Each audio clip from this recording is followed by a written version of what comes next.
How's it going, everybody? Brian Alvarez here on Wrestling Observer Live. We are here every day, Monday through Friday, noon Pacific, 3 Eastern, Sunday, 3 Pacific, 6 Eastern. Thursday here on the show, so in the second segment, we'll be joined by Dave Meltzer, talking all of the latest stories in the newest edition of the Wrestling Observer newsletter. The Observer largely back to normal with Dave's finger.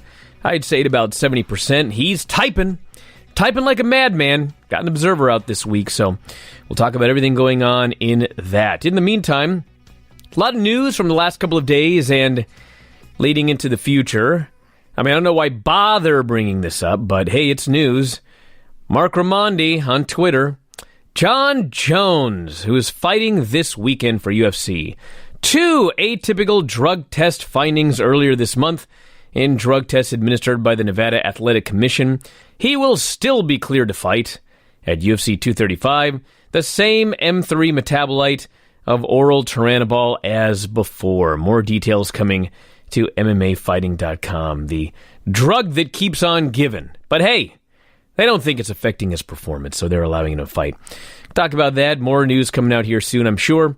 Raw and SmackDown ratings. Raw ratings way up. SmackDown ratings down 6% from last week's 2019 high water mark. 2.15 million viewers for the follow-up to everything that happened at the pay-per-view and on the show Monday night. Pay-per-view, of course, coming up. Another one, Fastlane, in about a week and a half. We can talk about that. Got a lot of news out of New Japan. Injuries. Dave Finlay is going to miss the New Japan Cup. We got confirmation that the work visas are in order for everybody who's coming to the United States for the G1 Climax 29 opening day. Day 1 is going to be taking place in America, and tickets are going on sale. Dallas, Texas, March 13th at 12 Central. That plus more. Mike Sempervive is going to join us. Your calls, emails, text messages. Back in a moment, Wrestling Observer Live. Back in the show, Brian Alvarez here, Wrestling Observer Live. Mike Sempervive, also of WrestlingObserver.com. Lots to get into here today. And we'll start with this person here. I know we're always talking about how WWE screws stuff up, but for me, the promotion that's really been screwed up for the last few years, the UFC. Between an oversaturation of events, special treatment fighters like McGregor and Jones get, it has killed my interest in the product. Yeah, I mean, I don't know why I bother doing a comparison. They're totally different types of screw-ups, but like UFC to me, WWE is just a bunch of dumb booking ideas that we see and dropping the ball on this and fake verbiage that as a fan is a turnoff. UFC is just a disaster. Like, if this weren't my job, I'd probably watch all the main events still. I mean, I do like fighting. I'm a jiu-jitsu black belt. I'd probably watch everything, but I just can't handle watching all of this stuff from this promotion. This John Jones thing. I'm not going to talk a lot about it, but yes, 2 more atypical drug tests.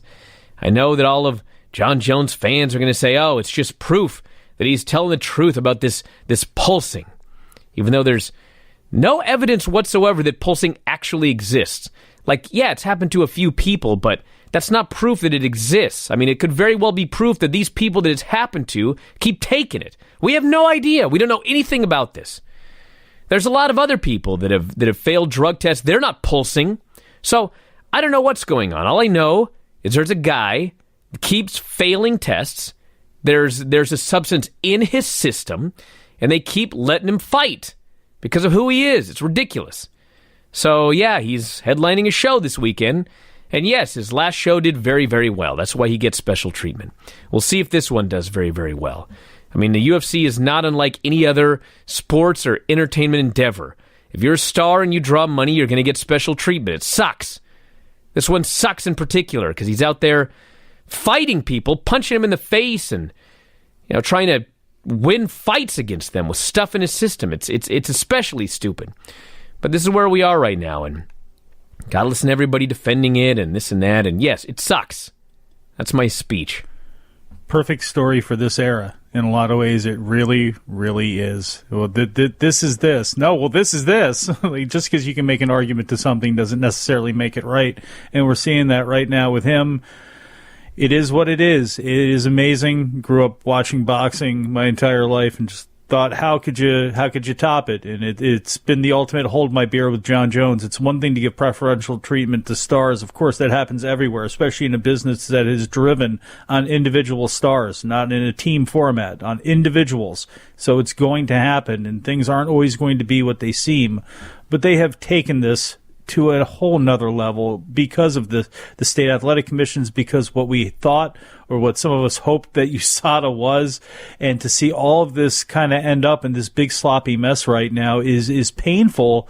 And then you strip away that story and you look underneath and you see the fact that they don't have stars, and you look at the fact that this is a pretty good show without that fight at the top, and it's just going to be completely forgotten about and ignored by most of the sports fans and the sports press that are out there because of the one big story. It's a very frustrating situation, but it's not something that's going to be going away either. A couple of notes from, I'll start with SmackDown. The viewership dropped 6% from last week's 2019 high-water mark, averaging 2.15 million viewers on Tuesday night. Faced tough sports competition. Duke basketball, 1.665 million viewers. That ain't that tough. NBA game, 1.2 million viewers. That's not that tough. Dude. Ninth for the night in total viewers on cable. You're right, but there's a demo issue there where you're in a cross demo issue there that causes you problems when Duke plays and when you get a game of that size. I mean, for the exact same reason that those Duke Virginia games drove the UFC shows, or helped to drive those UFC shows. Again, I'm not trying to defend why SmackDown fell here, but don't discount those games in the demos of where they cause problems. I'll tell you why I'll discount those. Because the SmackDown demos were up, not down. The 18-49 was up. The show could have been up and down. The 18-49 was up, and actually they listed 18-49 here twice. But anyway. What about the older too? Because again, it's a cross demographic that gets swallowed up when Duke plays. I'm sure it is, but I mean, we're still looking at 1.665 million viewers. Well, because people knew Roman wasn't going to be there. I think Roman had a lot to look. Roman had a lot to do with it. Roman had a ton to do with it Monday. And the buzz of Batista, and I think people knew that no matter how much people like the guys and girls on SmackDown, the focus is still Raw, and I think there are all those people that the 15% that drop out between Raw and SmackDown every week, they know, or they knew, or at least they bet on the fact that Batista and Roman Reigns weren't going to be anywhere near SmackDown, so why even bother to tune in? Well, the other reality is, as much as the hardcore SmackDown fans love SmackDown, like nobody else does right now. And I don't know what it is, because I thought SmackDown was great, but people aren't into SmackDown right now. It's the B brand. I mean, people hate when I bring this up, but they screwed themselves pretty bad at Survivor Series when they came up with a storyline that involved SmackDown losing every single match, coming off as total losers, and then they changed their plans, and there was no follow-up to it. They were just losers, and that ended up being the story. So... Yeah. We got a loser brand here, and maybe they can rehab that when it's time to do the shakedown, or the shake-up, or whatever they call it. I don't know what the difference between a shakedown and a shake-up is, but it's coming. And shakedown. I do expect Raw to get the better of that shake-up. Mark my words. Let's go to the phones. You're on the air. What's up?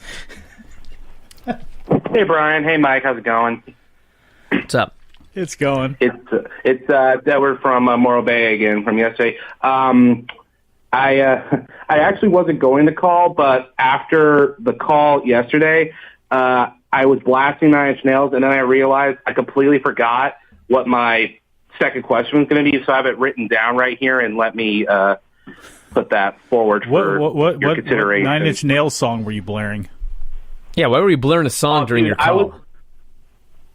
I'm saying after the call, I was blasting Nine Inch Nails, and then halfway through Downward Spiral, I was like, crap, I forgot my second question. So I wrote it down. All right, what is it? Phone here. Great album. Well, with let me read it here. Okay, with XFL going live next year, and with WWE kind of incorporating the the reality into the pseudo fiction of Vince McMahon, being out of touch and making changes and whatever. Do you guys think that potentially down the road this could lead to a sort of WrestleMania 16 type of situation where, say, Triple H picks a guy, Vince picks a guy, and the stipulation is if Triple H's guy wins, he takes over the company as a way to both transition Triple H into the... Oh, okay, never mind. I'll tell you why. I want to thank you very much for the call.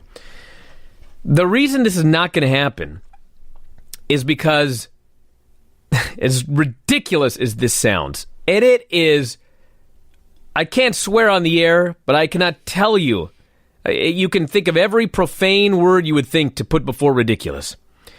Years ago, they did a stupid storyline where Donald Trump won Raw from Vince McMahon. You couldn't have a more stupid or blatant obvious storyline. And the next day, stock price plummeted because the stockholders believed that Donald Trump was taking over for Vince McMahon. And they had to rapidly shoot, the next week, in fact, an angle where Vince, he bought it back in storyline. So, they're not going to do any angle where Vince is removed from power, even for Triple H. Now, they could do some sort of storyline where Triple H, takes over as GM or whatever, but I mean, he's a GM of Raw right now. But like a story where Vince is out of WWE, even if it's fake, they're not going to do it.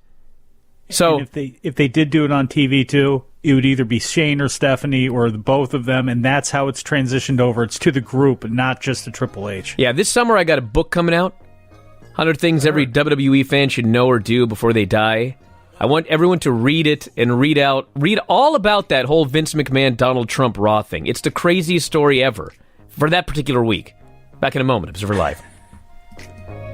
Back in the show, Brian Alvarez here, Wrestling Observer Live. Mike Sempervive, also of WrestlingObserver.com. Man, I hate talking about this, but for crying out loud.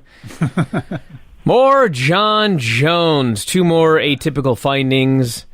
Literally seconds ago on Twitter, there was more information that went up there. The statement on John Jones on January 29th, they ordered pro MMA artist John Jones to be subjected to random drug testing. He's been cooperative. His samples were analyzed. Provided the NSAC with investigative reports the following findings. February 1st, no adverse findings. February 9th, no adverse findings. February 14, 40 picograms. February 15 at 20 picograms. February 18, nothing. February 23, pending. Still clear to fight this coming Saturday night, Dave. Well, I mean, it's exactly what anyone would have expected. He's going to fail some tests and pass some tests. I mean, that's been established in a pattern since August. That's, for whatever it's worth, the theory that they had, which was that he would fail some tests and pass some tests, proved to be accurate as far as the pulsing thing goes. Now, whether he should be allowed to fight is a completely different issue. But they've already made the decision months ago. I mean, when they said that they were going to do more testing, I thought, why bother? Because if he passes everything, it actually looks bad because he shouldn't be passing everything based on the theory. But if he fails, there's going to be no punishment because we've already established the pattern and this theory. So, but the whole thing of I can buy the fact that this pulsing thing probably exists, but when they keep saying that there's he's getting no performance benefits from this, I can't buy that because number one, there's no evidence of that whatsoever, and number two, the last it's not exactly a perfect test and everything like that, but the last bit of evidence we have is that anyone who uses performance-enhancing drugs during the course of their lifetime can carry with it a lifetime of slight performance-enhancing benefits from it.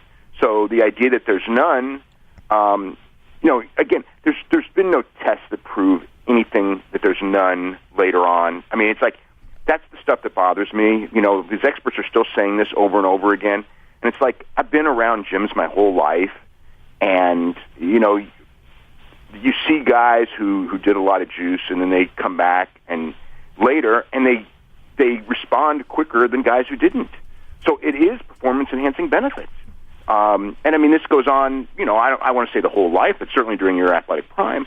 So it's like, it's completely ridiculous. And the fact that stuff has come out to prove this, that was, to me, it should be obvious anyway, is just kind of, I don't know what it says about, like, these experts or what all this means, because it's like, they're saying stuff that I mean, I don't know, they've never been, they're in a field, but they're not in the field, so to speak. They're in the labs, they're not in the gyms. And granted, what I'm saying is completely non-scientific, but the last study that came out ended up backing what I just said. So there you go.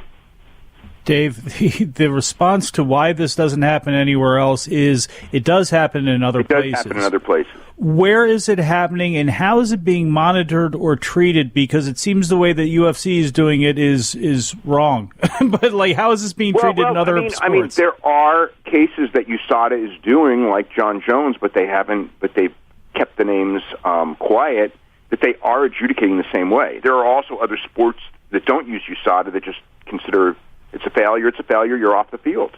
And there are careers that have been, I won't say ended, but have been, curtailed badly from repeated tests for Turinabol. So it's like everyone handles it different. I mean, I guess the problem for everyone, obviously, is that John Jones got that 4-year suspension moved down to 15 months, and he keeps testing positive, and, just his actions, I mean, it's so easy to look at it, and people who look at it that way, I mean, and they're right. What do you say? Of course they're right.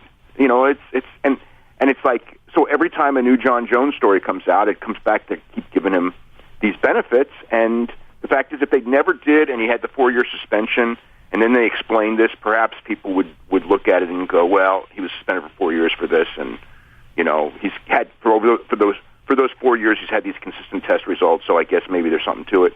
But the way it's been handled, and also that period of 10 months with no testing is unconscionable, and that's where USADA completely falls apart. I mean, the whole thing with the John Jones thing, and everyone, and this is the key thing, is that USADA lost so much credibility over it, and then these results come out. And by the way, these were not USADA tests, these were Nevada tests, which are different. These were the VADA tests. Remember when they made him go to VADA? So he's still testing positive with new testing, but look, they send the samples to the same lab, so it was, in theory, we should be getting these intermittent, 40% of the tests are positive and 60% are negative for quite a while, and that's what's kind of been happening.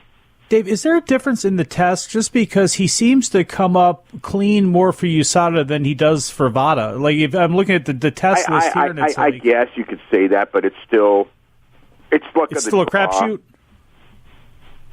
Uh-oh. Did we lose Dave? Hello? Oh, there we go. Go ahead. Yeah, I think it's just luck of the draw because they're going to the same labs, and it's like, well, maybe the percentage has been a little higher lately, which actually shouldn't happen. I mean, you would think that the later you go from supposed use, the percentage of failure should drop, not increase. That is kind of weird, but this whole thing is kind of weird. I mean, and look, the thing is, no matter what they say, no one's going to believe them, and there's just too many problems. There's too many problems in this, and everyone. I mean, I think that the Nevada statement really bothered me, saying that. And granted, that's what Eichner told them, and Eichner is an expert. That he's getting no performance-enhancing benefits, so therefore we should let him fight.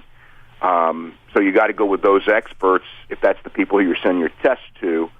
But it doesn't wash with me, And I'm not trying to say that I'm an expert. Dude, I don't want to say anything negative about Eichner, but I mean, come on.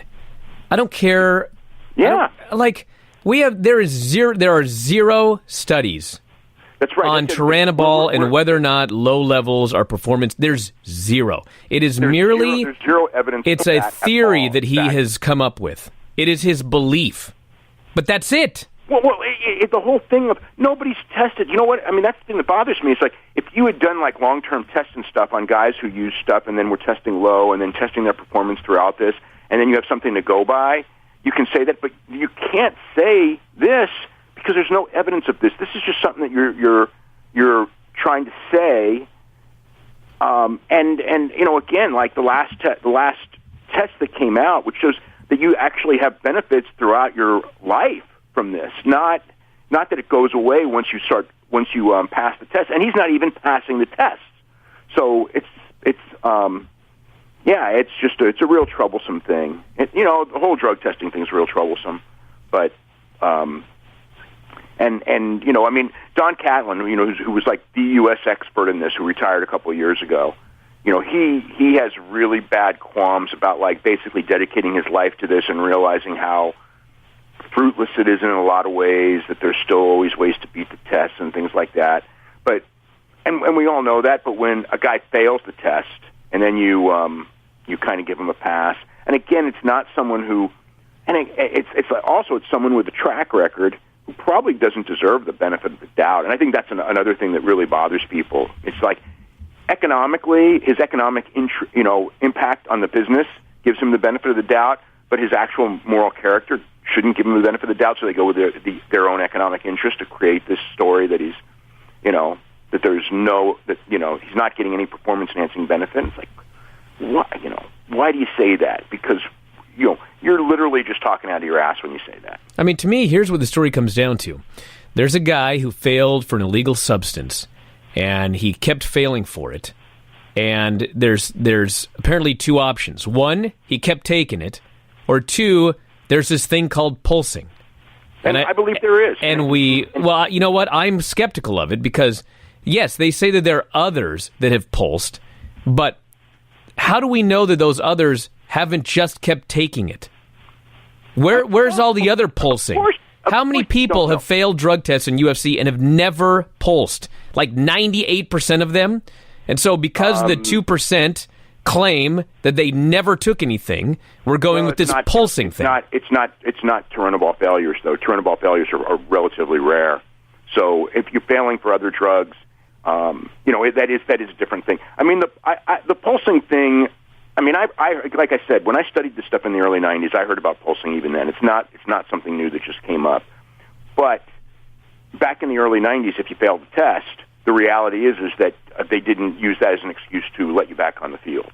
And this is an excuse to let him back on the field, and there's no evidence that he should be allowed back on. Well, the new Observer's out. Didn't get to talk a lot about it, but what do we got this week? No, just the Roman Reigns situation, all the moves with WWE, the changes in the pay-per-view card, the stuff with Arn Anderson and Bruce Pritchard coming back, Arn Anderson being gone, George St. Pierre's retirement, the Matt Hughes situation, the New Japan Cup tournament news, and the Ring of Honor tour, and just. This is a busy week of news, all kinds of stuff. All right, well, we're out of time. Dave, thanks so much. Back in a moment with more Wrestling Observer Live. Well, we're back here in the show, everybody. Brian Alvarez here. Your Lance Russell impression? WrestlingObserver.com, Mike Sempervive, also of WrestlingObserver.com. And something happened a couple of weeks ago. I forget what it was. But WWE had to send out the big social media email. And can anyone remember what that was? Just like 2 weeks ago, someone did something stupid. But anyway, so... You talk about Jimmy?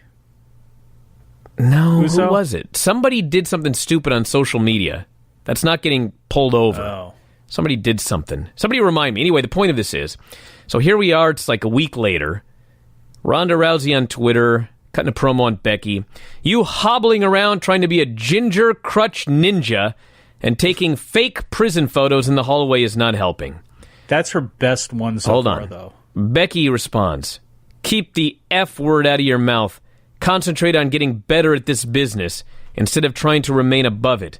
Looking forward to seeing you real soon. To which Ronda Rousey replies, and I'm going to have to edit this. Uh-oh. F word? You mean fake?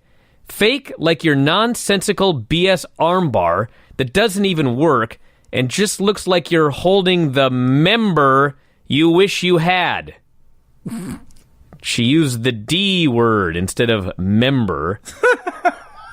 To which Becky responds, it does look exactly like one now that you mention it. And she photoshopped Ronda's husband's head on the hand. This is what this has come to, everybody. What's going on? Becky Lynch is great. What are you dingbats doing? Holy smokes. Putting out far better social media than a lot of other people are. And hey, that was far better than any promo that Ronda's cut in the ring.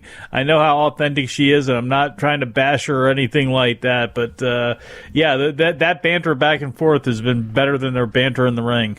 All right, let's go to the phones. You're on the air. What's going on? Hey, what's up, guys? Tim in Miami. Guys, I was not going to call today, but I was down in my parents' basement. I was rocking out about halfway through Paula Abdul's Forever Your Girl album, and I realized I had a question. Yes. So I was reading in The Observer that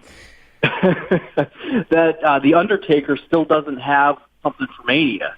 And so I thought, why not do this thing? You can have Kurt Hawkins come out and say, I'm going to end my losing streak in a WrestleMania moment, give me an opponent, and then Taker comes out as a surprise and squashes him. And that way you get to see Taker without him having to do something that embarrasses himself. Well, my friend, I think the reason that Taker doesn't have a match is because right now he's not on WrestleMania. I think that's the bigger issue. I don't think, if they want him to have a match, they can have a match at any time, but I think there's a lot going on with the whole StarCast thing and everything. And I think this week Vince just doesn't want him on the show. I could be wrong, but I mean, what's the alternative? They can't figure out a match for The Undertaker at WrestleMania? I mean, come on. You call Kane back up and say, hey, anybody. There's a million people that could have a match with The Undertaker at WrestleMania. Of course. But you know what? I don't want to see it anyway. It's nothing. Once Brock Lesnar beat The Undertaker, that probably should have been it. And I think in the years and the stuff that has followed, it's okay for it to be over now. And I guess if you wanted to do one last squash, fine. But you should have built it up far before now or set the tone far before now. So if they want to do this one time next year and then put him in the Hall of Fame, I'm good with it. But the Undertaker era at WrestleMania for me is, I'm sorry, it's unfortunately it's over. Remember your second question? For it to be over. No, I'm going to listen to the rest of the album, and then I will write it down and read it to you tomorrow. All right. Thanks so much. I appreciate the call. Tim's got a podcast, you know. All right. Oh, you know what it was? What? It was the Corey Graves Carmella deal. Ah, yes. That's when everyone got the letter. That's what it was. Thank God for my history. All right. That instant recall you have. So this person here says, Brian, when will your book be on sale? I believe it's scheduled to be right around SummerSlam. That'll be the tie-in, so that's the plan. You forgot to ask me to write the foreword. Lance did it. Who? They wanted to star, Mike. And you got Lance? How dare you? This person says, why does Raw always have higher ratings than SmackDown? SmackDown has been better for a year and has had consistently lower ratings. Do you think they have two different audiences that mostly stick to one brand?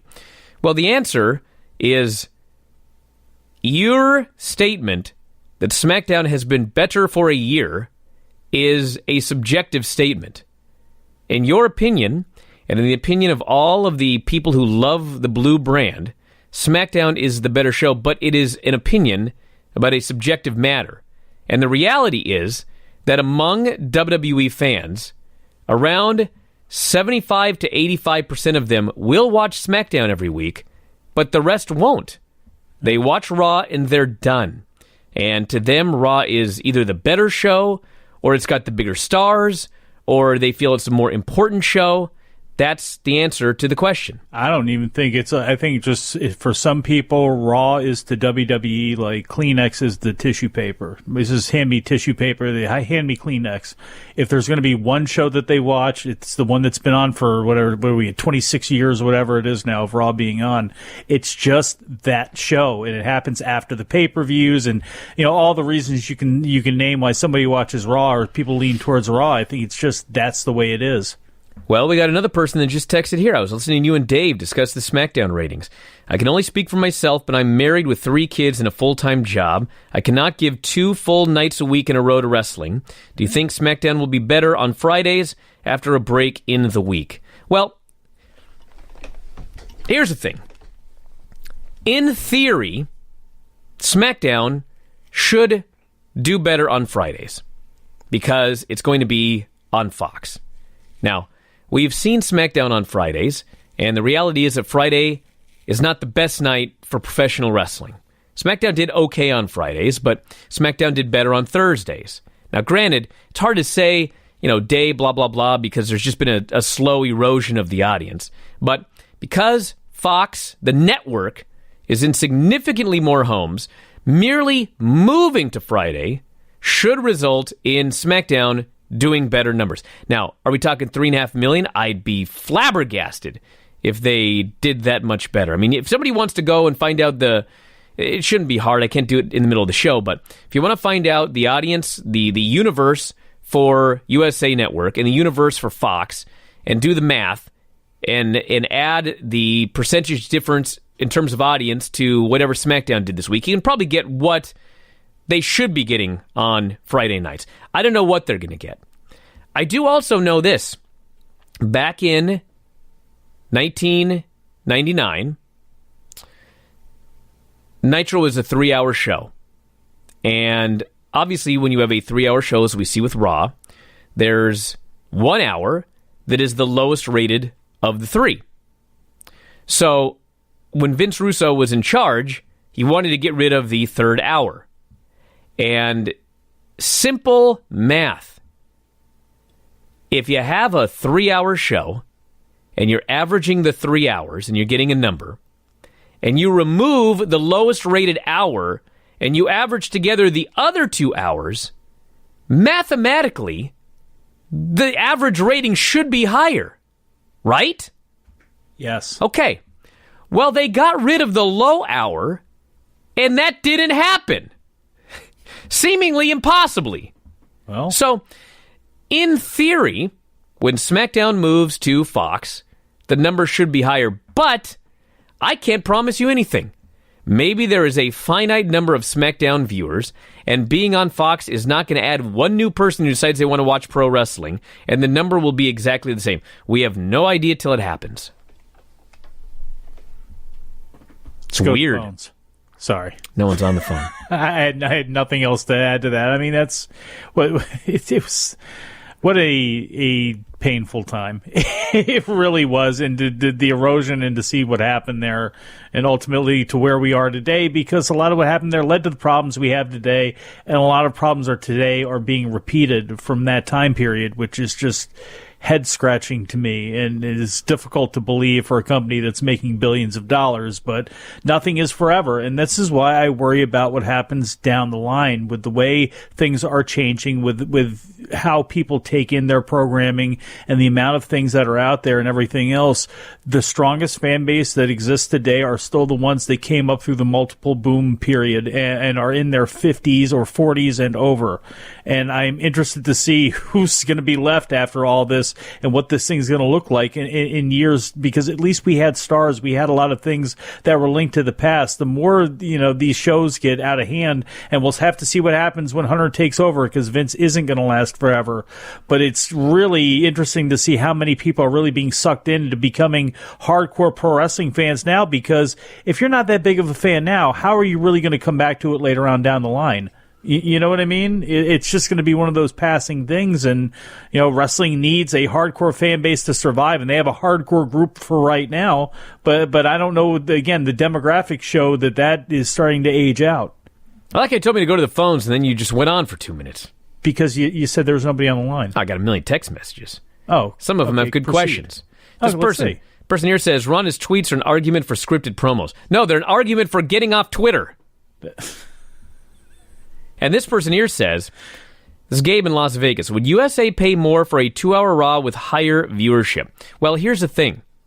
With 3 hours, even if the 3rd hour is doing 2.4 million viewers, that's still 2.4 million viewers.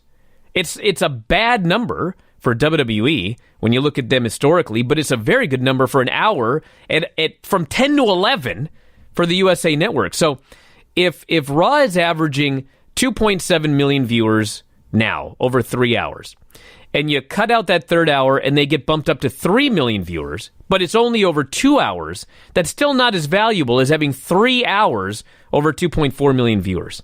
So they would have to go from like a 2.4 million average to like a 5 million average over 2 hours, I think, to make that worthwhile. Baffles me about Paramount, the former Spike, not being in the game when it comes to AEW, and I understand why they want to make changes, but like there's a station that is trying to compete with the TNTs of the world, and it really, like the TBS is, I guess, kind of what they want to be, but it's like one thing wrestling has always been able to do is to get you a certain number of people, and it's like, I know they want to change their ways, but you have 21 hours of prime time, 15 hours at least of prime time during the week. It's not like you could be branded as the wrestling channel or anything like that, when you can actually have them on there in 2 hours and get 1 million viewers, or who knows how many you're going to get. But the fact that they're not in the game for them at all when they need numbers drives me nuts. Person says, with Owens now facing Bryan at Fastlane, could we think this is because Kofi is getting the match at Mania? Talked about this yesterday. I absolutely think that's going to happen. We'll see. God only knows, but I believe that's what's going to happen. Person says, I can feel Bryan cringing when someone takes forever to ask a question. Well, watch it. Video.f4wonline.com. You can see all of this live and in living color. Well, it's not live, but it's in living color. How's G-Raf doing? And he seems to be doing fine. How's the merch sales? Well, I was listening to Filthy 4 last night. Heard you guys go on about Vince playing the Vince character. Any chance that his erratic behavior is used to have Triple H take over in storyline or real life so Vince can do football? Hey, the last time Vince did a football league, he did not walk away from WWE. And he has stated that this time he's not going to walk away from WWE. So he doesn't have to be on TV. They had years where he wasn't an authority figure. He just happened to come back for ratings. I mean, I don't see them removing him. Back in a moment, Observer Live. Back in the show, Brian Alvarez here, Wrestling Observer Live. Mike Sempervive, also of WrestlingObserver.com. This person wants to know if we have any word on Ciampa. PW Insider today reported that Ciampa has a neck injury. So it's not the knee injury that we thought he had when they had that match with Ciampa and Gargano versus Sheamus and Cesaro, when Ciampa did the sunset flip powerbomb and his knee it looked brutal. But apparently it's a neck injury that is keeping him out of action that I guess he's been dealing with for 4 to 5 weeks, possibly longer. So I guess we'll see what happens. But that's the update there from PW Insider. And also from our own site, WrestlingObserver.com, it has been announced, locally at least, this is not official, it's a local advertisement, which could mean anything, but the Quicken Loans Arena is advertising for Fastlane, Roman Reigns and Seth Rollins versus Baron Corbin, Drew McIntyre, and Bobby Lashley. And interestingly enough, somebody sent me another deal that actually listed it as a 1-on-4 match, or a 2-on-4, 2-on-4, and I don't have that in front of me to tell you who the fourth guy was, but I guess both have been advertised. Oh, here it is. It's, Elias. No. Leo? The last guy is way in the background, but it looks like Leo Rush, Bobby Lashley. I see. It's 2-on-3. Yeah. So yeah, it was not 2-on-4. But anyway, that's been advertised locally, so guess we'll find out Monday. That's the go-home show. They better tell us. So that is the update there. We're out of time, everybody. I want to thank you for listening here today. Mike, as always, callers and listeners, back tomorrow with more. Thanks, Dom, my main man, Dom. We'll talk to you again next time. Wrestling Observer Live.